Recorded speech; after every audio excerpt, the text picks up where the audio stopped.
I'm Julie Williams of Migration Down Under, and I'm here to talk about partner visas.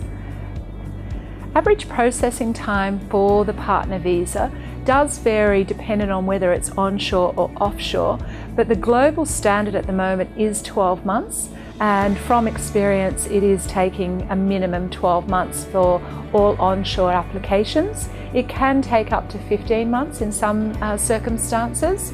Offshore applications are often dictated by the overseas post and their resources and how many applications they have. So sometimes you can find, if you are lodging an offshore application, or whether that be a prospective marriage or whether married spouse or de facto, that can be a lot sooner than the 12 months, depending on which overseas post you're lodging your application.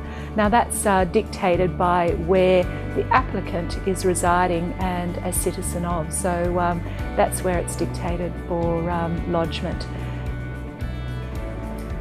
There is a limitation of how often you can sponsor somebody.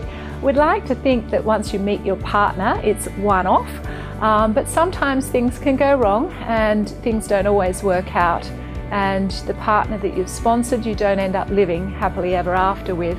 And after a while, once you've gone your separate ways, you're looking at, you happen to meet your second partner or another partner, and that person also happens to be from overseas and requires a visa for Australia. There is a limitation on how many partners you can sponsor, and that is 2 in a lifetime, unless there is very unusual circumstances or compassionate and compelling circumstances. But generally speaking, it's only 2 partners in a lifetime, and there must be a minimum period of 5 years between when you lodge the first application to when you lodge the second application. Schedule 3 affects those applicants that are onshore that are not currently on a substantive visa.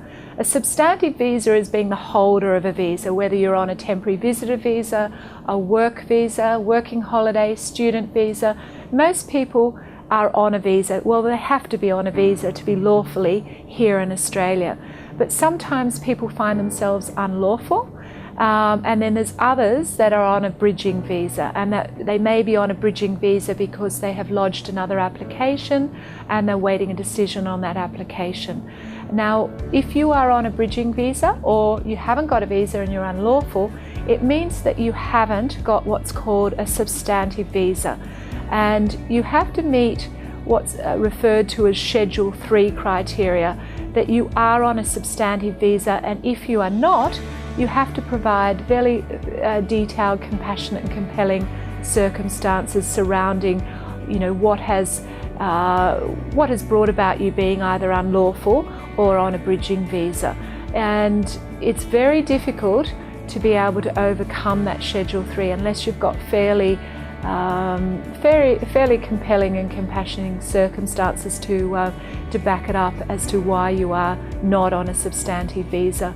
The department at the moment are triaging anyone that is not on a substantive visa, so it means that your application will be looked at a lot quicker than the standard processing. So instead of waiting 12 months for you to build up the evidence of the relationship, they'll pull your application out as early as 4-6 weeks after the lodgement to make certain that you meet the Schedule 3 criteria. So you just need to be aware of that.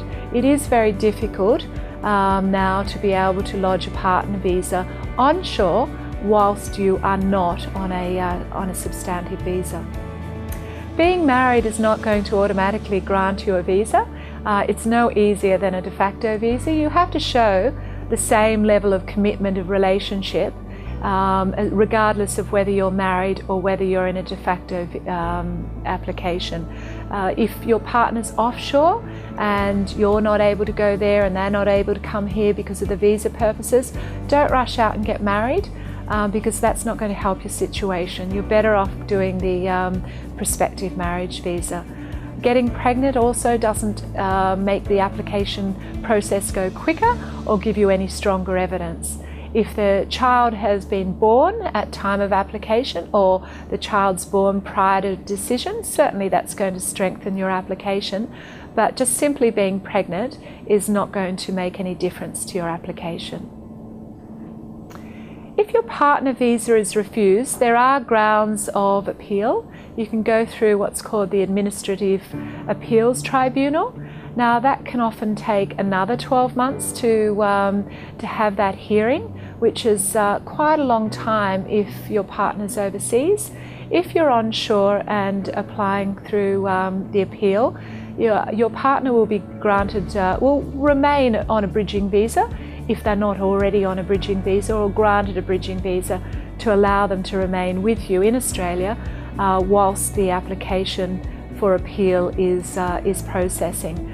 And with the appeal, it will all depend on what your circumstances are that surround the refusal as to whether you'll be successful or not in obtaining a remittal for that application and having it resent back to the department for reassessment.